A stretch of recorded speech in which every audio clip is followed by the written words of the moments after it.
Alright, so there's questions from one of the previous papers that I would like for us to go through, and the examples in that question paper are of the simultaneous equations and nature of roots. So a lot of learners have actually asked me to make videos about the simultaneous equations and nature of roots. So I would love to actually take these examples and show them how to tackle this type of questions utilizing these examples. These questions were taken from one of the previous papers, and I hope that with these examples that I'm going to demonstrate in this video, you're going to be able to understand how to tackle this type of questions, and I hope that is going to be helpful, and of course you're going to enjoy. Let us get into it. So the first question is going to be a simultaneous equation example, and it was 1.2. So they had said solve for x and y in the following set of simultaneous equations. So we had been provided with x squared plus xy plus y squared is equal to 7. The second equation was 4 to the power of x plus 2 multiplied by 8 to the power of y plus 1 is equal to 2 to the power of y 1 minus x.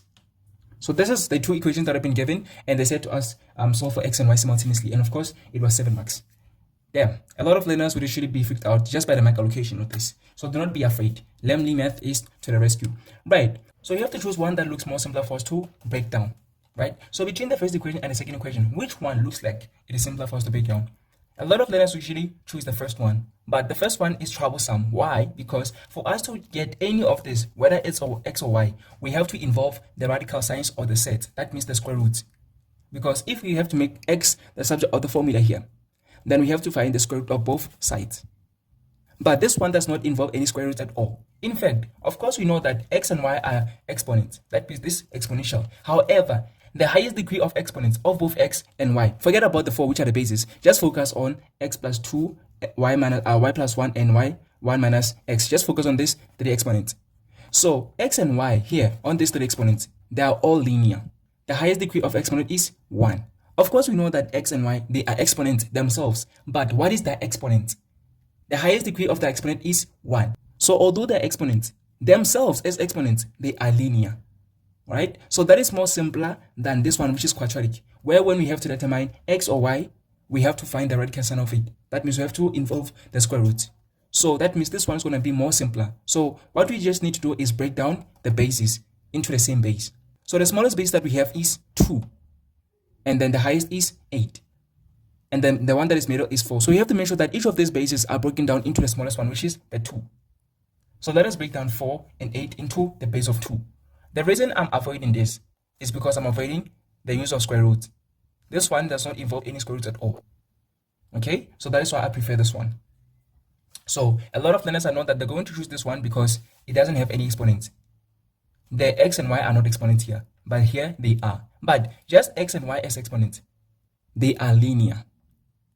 Okay, so the fact that here we have x and y in a linear form, and here we have them in a quadratic form, that means the linear form is going to be the one that is simpler. What you just need to do is break down all the bases to the smallest base, which is 2. So let us break down 4 into a base of 2. So what is 4? 4 is equal to 2 squared. So 4 is equal to 2 squared. So that's 2 squared to the power of x plus 2.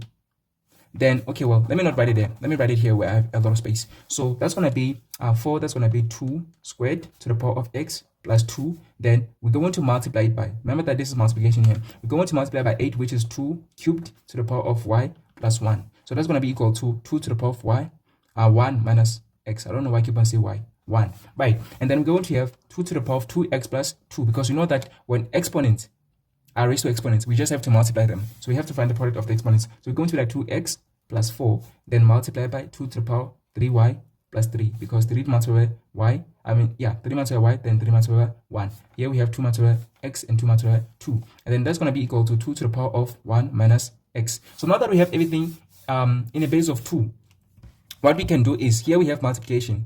So since the base is the same, we can add the exponent. That is the law of exponents. It is the first one. So we're going to have 2 as the base, then to the power of the sum of the exponents. So it's going to be like 2x plus 4. Then we're going to add that plus 3y plus 3 is equal to 2 to the power 1 minus x. Then we're going to say 2 to the power of, then we have to add exponents. So we have 2x plus 3y. 4 plus 3 is 7. So we're going to have plus 7, 2 to the power 1 minus x. So since the bases are the same, and they are on either side of the equation sign, then we're going to equate the exponent. So we're going to be like 2x plus 3y plus 7 is equal to that other exponent, which is 1 minus x. Now, this looks a little bit better. So what you just needed to do is break down the bases, the higher bases to the smallest base, so that we get the linear form. So the linear form is this that I was talking about. It is better than the quadratic form. Now we can actually substitute, we can actually make either x or y the subject of the formula. So let us actually make x the subject of the formula. So what I'm going to do is I'm going to take the negative x to the right hand side and it's going to become positive. So we're going to have 3x because 2x plus x is 3x. Then everything else I'm going to take it to the right hand side. So I'm going to have 1, which is this one, then minus 3y, and then minus 7. Then I have 3x is equal to negative 3y. 1 minus 7 is negative 6. Then I'm going to divide both sides by 3. So x is going to be equal to, then negative 3y over 3 is negative y. Then negative 6 over 3 is negative 2. So what I've done is negative 3y over 3 minus 6 over 3. Because this denominator 3 can be distributed to the numerators. Right, so we have negative y minus 2. Negative 3 over 3 is negative 1. So negative 1y is negative y. Negative 6 over 3. 6 over 3 is 2. So then we have negative 2. Right, so this is the x. So we have found the value of x. So this is the third equation. This is equation number 3. When this is equation number 1 and this is equation number 2. So this is equation number 3. So now that we have the x as negative y minus 2, that means x is in terms of y. We can substitute it into the first equation and then solve for y. And then after solving for y, we can actually come back to solve for x again. So we're going to, wherever we see x, substitute negative y minus 2. So we're going to be like, x here is negative y minus 2 squared. And then we have plus x is negative y minus 2. So we're going to have negative y minus 2 multiplied by y because we have x, y here. And then we're going to be like plus y squared is equal to 7. So everything is in terms of y, therefore we can actually solve for it. So here we're going to have negative y minus 2 squared. So that's going to be y squared plus 4y plus 4. How did we get this? We have said negative y minus 2, negative y minus 2. Negative y times negative y is y squared. Negative y multiplied negative 2 is positive 2y. Negative 2 multiplied negative y is positive 2y. But negative 2 multiplied negative 2 is positive 4. So here we have plus 4y, the middle term, and then we have y squared plus 4, right? So this is what we get. And then y multiplied negative y is negative y squared. Y multiplied negative 2 is negative 2y. And then we have plus y squared is equal to 7. So this y squared cancels this y squared. And the only thing that is remaining is, well, not really. We have 4y minus 2y. That's 2y. So that means we have y squared plus 2y. Then let us take positive 7 to the left hand side. So it's going to become negative. So we're going to have negative 7, which is equal to 0. And then from here, what you're going to do is just apply the quadratic formula and then determine, because this is not factorizable. So we're going to have to apply the quadratic formula and then determine the root of this. So we're going to be like y is equal to negative b plus or minus the square root of b squared minus 4ac, all of this over 2a. And then let me shift my camera a little bit down. All right, so from here we just simply we just substitute. So b is 2, so we're going to like negative b, which is 2, then plus or minus the square root of b squared. So b is 2, so 2 squared minus 4 into a, which is 1, then c, which is negative 7, and this over 2 into a, which is 1. Then we're just going to press the calculator. We're going to get two values. We're going to keep both of them. Okay, so we're going to take both of the y values. So what are them? I'm just going to press the calculator. Please just wait a second.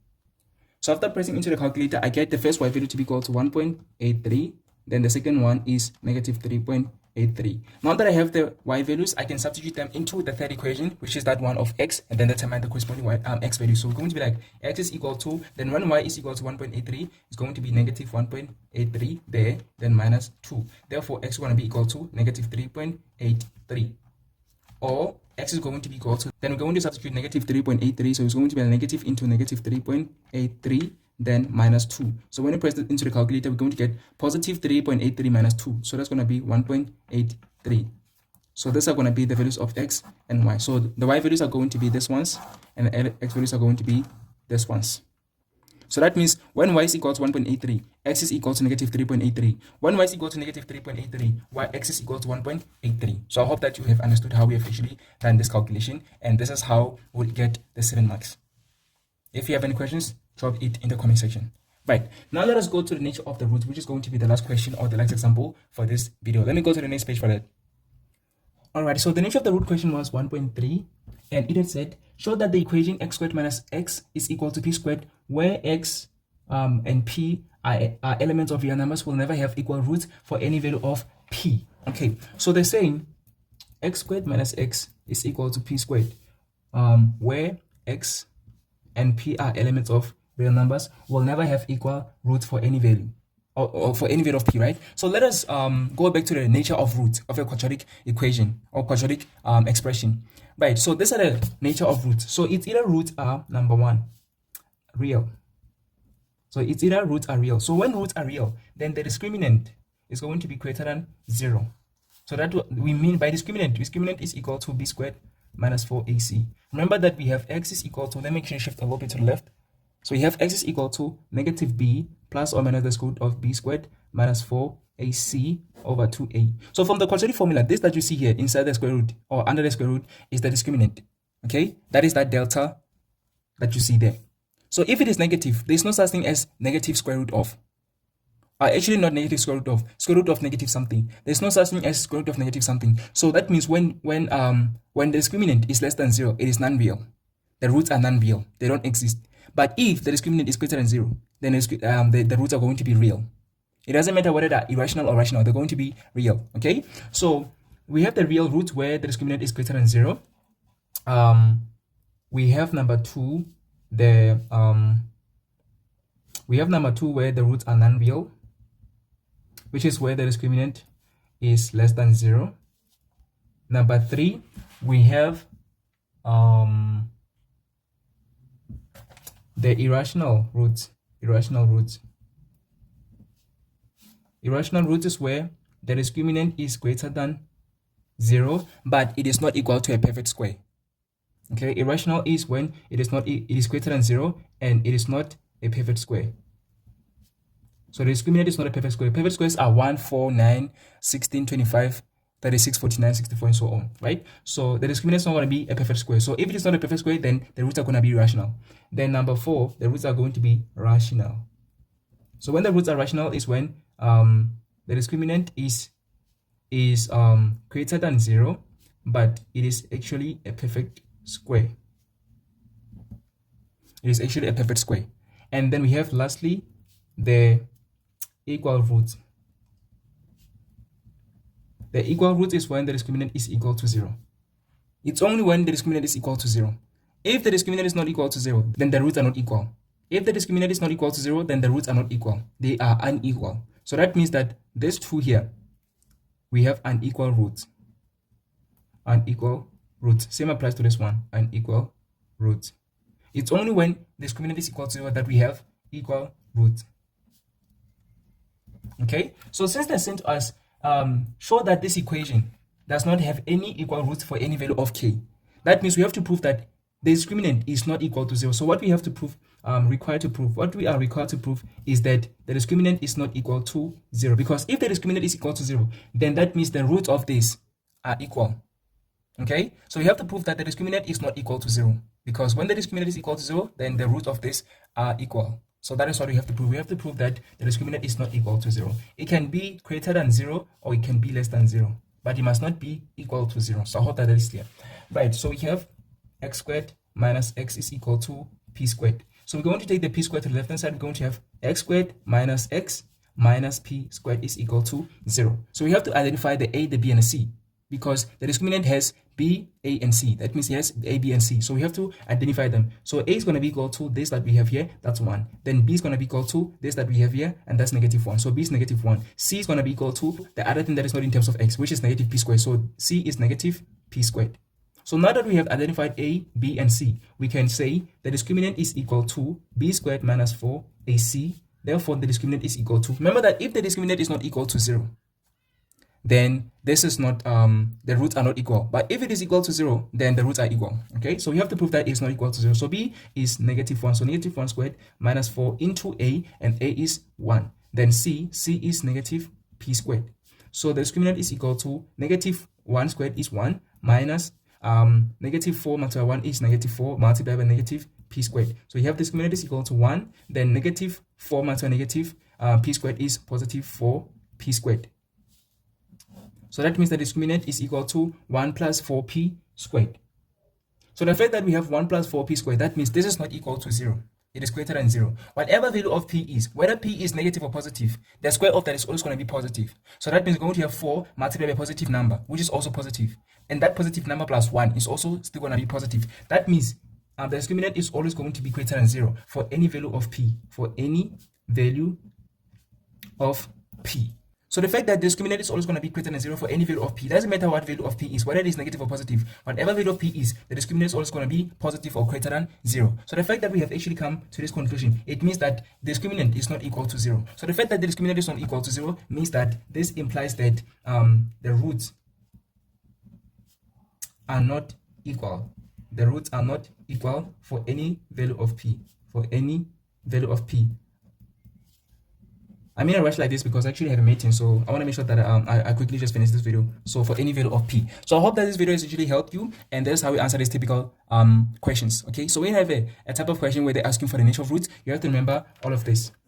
You have to remember that the roots are either equal or unequal, or either real or non-real, or irrational or rational. So irrational is when the discriminant is greater than 0, but it is not a perfect square. Something like the discriminant is equal to 3. Since 3 is not a perfect square, then therefore the roots are irrational. But the rational is when the discriminant is greater than 0 and the discriminant is equal to a perfect square. Something like the discriminant is equal to 16. So the fact that it is equal to 16, it means that what is it? It means that the roots are going to be rational. Rational, not irrational. Rational.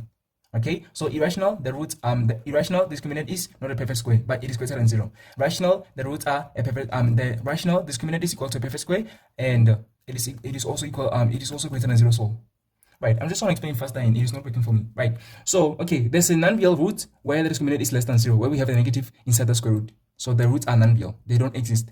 When discriminant is greater than 0, they are real. So when they're real, they can either be irrational or rational. They can also either be unequal or equal. So for irrational and rational, they are unequal. For rational and irrational, the roots are unequal. It is only when the discriminant is equal to 0 that we have equal roots.